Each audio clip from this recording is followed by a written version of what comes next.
자국 군대에 대한 가한 자부심은 전 세계 어느 나라에서나 찾아볼 수 있는 일반적인 현상입니다.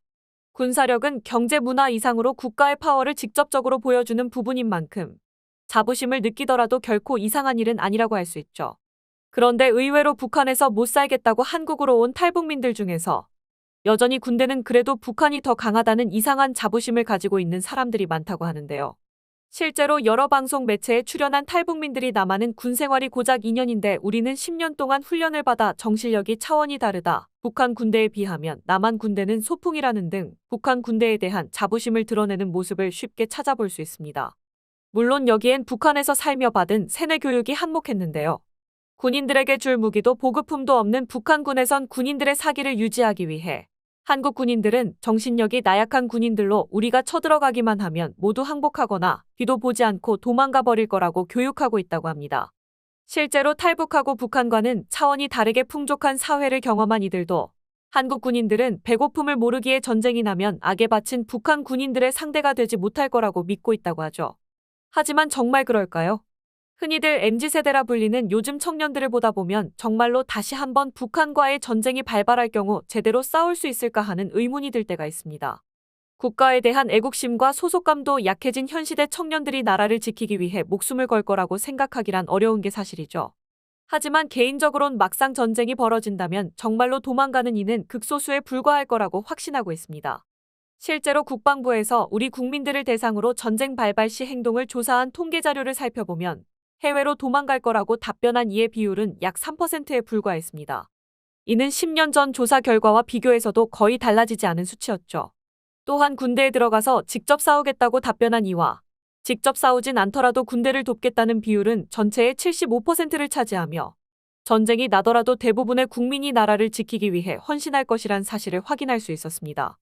그리고 그중 직접 싸우겠다고 답변한 비율은 19세에서 29세가 가장 높았고 직접 싸우진 못하더라도 군대를 돕겠다는 비율은 60세 이상이 가장 높았습니다.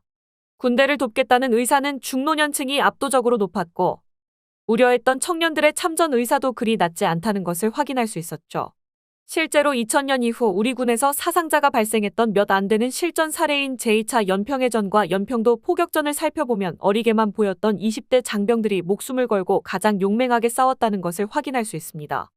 연평해전 당시 전사한 병사들은 끝까지 방아쇠를 잡고 있었으며 의무병이던 박동혁 병장은 당시 5곳의 총상과 파편상을 입었음에도 동료 승조원들의 구호를 위해 분투하다 북한의 총탄에 맞고 쓰러지고 말았습니다. 그리고 교전 이후 실종되었다가 44일 만에 침몰한 배의 조타실에서 발견된 한상국 상사는 마지막까지 배를 지키기 위해 줄로 손을 키에 묶고 있었습니다. 당시 한상국 상사의 나이는 불과 26세였죠. 이처럼 젊은 청년들이 목숨을 걸고 싸웠던 이유에는 물론 조국을 지키기 위함도 있었겠지만 가장 큰 이유는 당장 옆에서 쓰러져 가고 있는 전우를 지키기 위함이었습니다.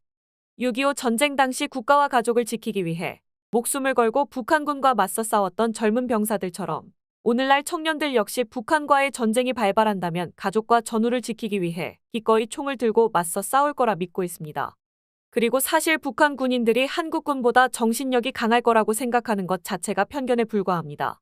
여기에는 못 사는 나라의 군인들이 잘 사는 나라의 군인들보다 정신력이 강할 것이라는 알 수 없는 믿음이 기저에 깔려 있는데요. 그렇다면 세계 최고 부자 나라인 미국 군인들은 정신력이 나약할 수밖에 없다는 건데 물론 그럴 리가 없겠죠. 오히려 미군의 역사를 살펴보면 왜 미국이 세계 최강대국이 될 수 있었는지 그 이유를 알 수 있습니다. 미국은 전쟁이 나면 고위층 자식들을 전선에 먼저 투입해 왔는데요. 실제로 6.25 전쟁 당시 142명의 미군 장성 아들들이 아버지의 뒤를 따라 전쟁에 참전했고 이 중 35명이 전사하거나 부상당했습니다. 또한 당시 한국전쟁을 사실상 총지휘하던 제임스 벤 플리트 장군의 외아들도 참전의 임무를 수행하던 중 실종됐었는데 아버지가 아들의 수색 중지를 명령하는 믿을 수 없는 결단을 내렸었는데요. 자신의 아들을 찾기 위해 다른 장병들이 희생당하는 일을 막기 위해서였죠. 이렇듯 진짜 정신력이 강한 군대는 위에서부터 솔선수범하는 군대를 가리키는 것입니다. 북한 상류층 자제들은 군대도 가지 않고 호의호식하고 일반 북한 농민의 자식들이 군대로 끌려가 최전방에서 영양실조에 시달리고 있다는 걸 생각한다면 그토록 자랑하는 북한 군인의 정신력 수준은 보지 않아도 뻔할 수준이겠죠. 그리고 한국군이 실전을 가정하여 훈련하는 모습을 조금만 지켜본다면 한국군은 북한에 비해 정신력과 투지가 부족하다는 소리는 쏙 들어갈 수밖에 없는데요.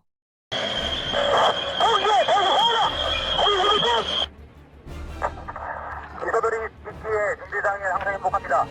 강호준대 화이팅! 공하나 공격!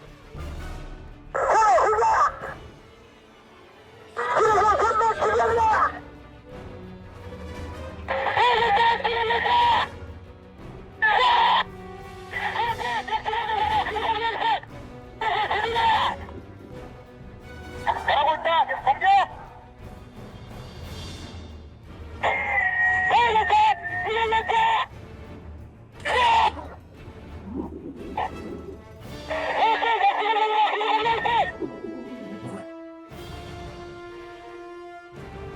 대한민국 육군 최정예 기갑부대 7군단의 K1 전차 부대가 일사불란하게 기동하며 실사격 훈련을 실시하는 모습입니다.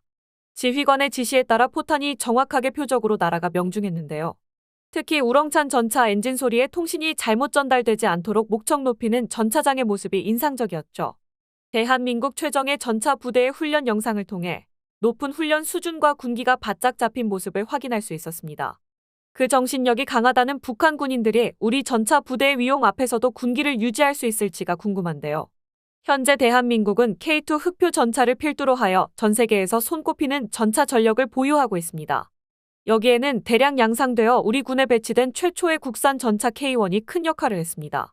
대한민국 육군은 260대의 K2 전차와 더불어 1,500여 대의 K1 전차를 보유하고 있으며 개량 사업을 통해 전량 3.5세대 전차로 업그레이드를 완료했습니다.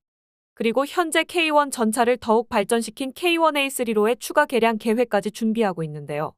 K1A3는 파워팩의 출력을 높여 보다 두터운 3세대 복합 장갑을 적용하여 방어력을 극한으로 끌어올리고 360도 감시가 가능한 외부 감시 체계, 전차용 SAS가 추가될 예정입니다. 시가전 사양으로 개조된 K1A2와는 다르게 K2 전차와 함께 전면 기갑전을 대비하는 개량으로 3.5세대 이상의 성능을 가지게 될 것으로 기대받고 있습니다. 그리고 얼마 전 과거 전투를 교훈 삼아 우리 군에서 진행하는 특별한 훈련이 공개되어 네티즌 사이에서 큰 화제가 되고 있습니다. K9과 함께 우리 군의 주력 자주포인 K55A1 자주포 내부에서 한 장병이 사격을 위해 분주하게 움직이고 있는데요. 그런데 K55A1 자주포가 아무리 운용 인원 절감을 위해 자동화 개량을 진행했다곤 하지만 포탄 장전부터 사격 재원 계산 및 사격까지 모든 임무를 혼자서 수행하고 있는 건 이해하기 어려운 장면이었습니다.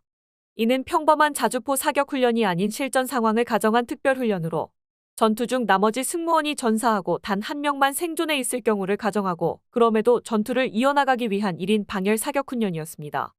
실전 상황에서 전우들이 모두 전사한 이후에도 전투는 계속되고 있을 테고 전선을 유지하기 위해 느리더라도 포격을 이어나갈 수 있도록 하는 훈련이죠. 실전이었다면 너무나 비극적인 상황이었겠지만 그런 상황이 닥치더라도 최후의 1인까지 전투를 포기하지 않겠다는 우리 군의 의기가 드러나는 훈련이었습니다. 이처럼 지속적으로 교리를 수정하고 무기를 개량하며 전면전 사태를 대비하고 있는 우리 군. 아직도 김씨 일가가 만든 환상에서 벗어나지 못한 탈북민들과 달리 우리 군의 실체를 제대로 확인한 이들은 차원이 다른 한국군의 군사력과 실전 같은 훈련에 정말로 붙었으면 뼈도 못 추렸을 거라며 탈북하기를 정말 잘했다고 가슴을 쓸어내렸다고 하죠. 반면 북한에서는 강력한 전쟁 준비 강화를 선언했지만 오히려 북한군의 사기가 실시간으로 바닥을 향해 추락하고 있다고 합니다. 이는 김정은이 지난 70년 동안 북한군이 목표로 삼고 있었던 과업을 한순간에 쓰레기로 만들어버렸기 때문인데요. 지금까지 김씨 일가가 북한 정권을 잡고 있을 수 있었던 명분 중 하나는 바로 민족 통일이었습니다. 강력한 지도자의 힘으로 한반도에서 미군을 몰아내고 남한을 점령해 민족 통일을 이루어낼 것이며 이를 위해 인민들은 국가를 위해 희생해야 한다는 것이 김씨 일가의 궤변이었고 이것을 믿었기에 북한 사람들은 혹독한 독재 속에서 수탈당하고 굶주려 죽어가더라도 참고 견뎌왔던 것입니다. 그런데 얼마 전 김정은은 남북관계를 동족관계가 아닌 적대적 두 국가관계로 규정하더니 통일은 성사될 수 없다고 대남 방침을 근본적으로 바꾸겠다고 선언했습니다. 그러고는 북한 헌법에서 통일이란 말을 지우고 자신의 할아버지와 아버지가 진행했던 통일 노선의 흔적들을 싹 지워버리고 있습니다. 현재 북한 고위층 사이에서는 미치지 않고서야 어찌 선대의 위협을 하루아침에 폐기하라는 지시를 할 수 있냐는 말이 나오고 있다고 하죠. 그러면서 전쟁을 준비하라며 다시 일선 병사들을 들들 볶고 있으니 사기가 추락할 수밖에 없었습니다. 전문가들은 이런 김정은의 정책 변환이 정말로 궁지에 몰렸기에 나온 발버둥이라 분석하고 있습니다. 사실 두 국가 선언은 김정은이 원조가 아니고 50년 전 동독의 전략을 그대로 따라한 것으로 보이는데요. 1974년 당시 동독 서기장 에리히 호네커는 헌법에서 통일 조항을 삭제하고 두 개의 독일을 선언했었습니다. 이는 당시 서독을 상대로 체제 경쟁에서 완전히 패배하자 흡수 통일만은 막아보려는 발버둥이었는데요.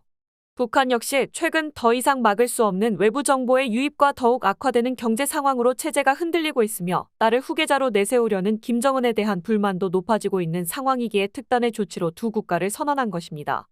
결국 거창한 선언 뒤에는 자신의 권력을 유지하기를 원하는 독재자의 추악한 탐욕밖에 없었던 것이죠. 국가와 가족, 전후와 민주주의를 지키기 위해 싸우는 우리 군과 독재자의 권력을 지키기 위해 등 뒤에 총칼이 들이밀어져 떠밀려 나올 북한군. 둘 중 어느 쪽이 더 높은 사기와 굳건한 정신력을 가지고 있을지는 붙어보지 않아도 알 수 있는 일입니다.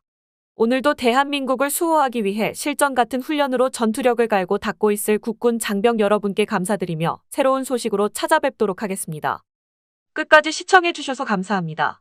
도움이 되셨다면 좋아요를, 다른 이야기도 궁금하시면 구독을 눌러주세요.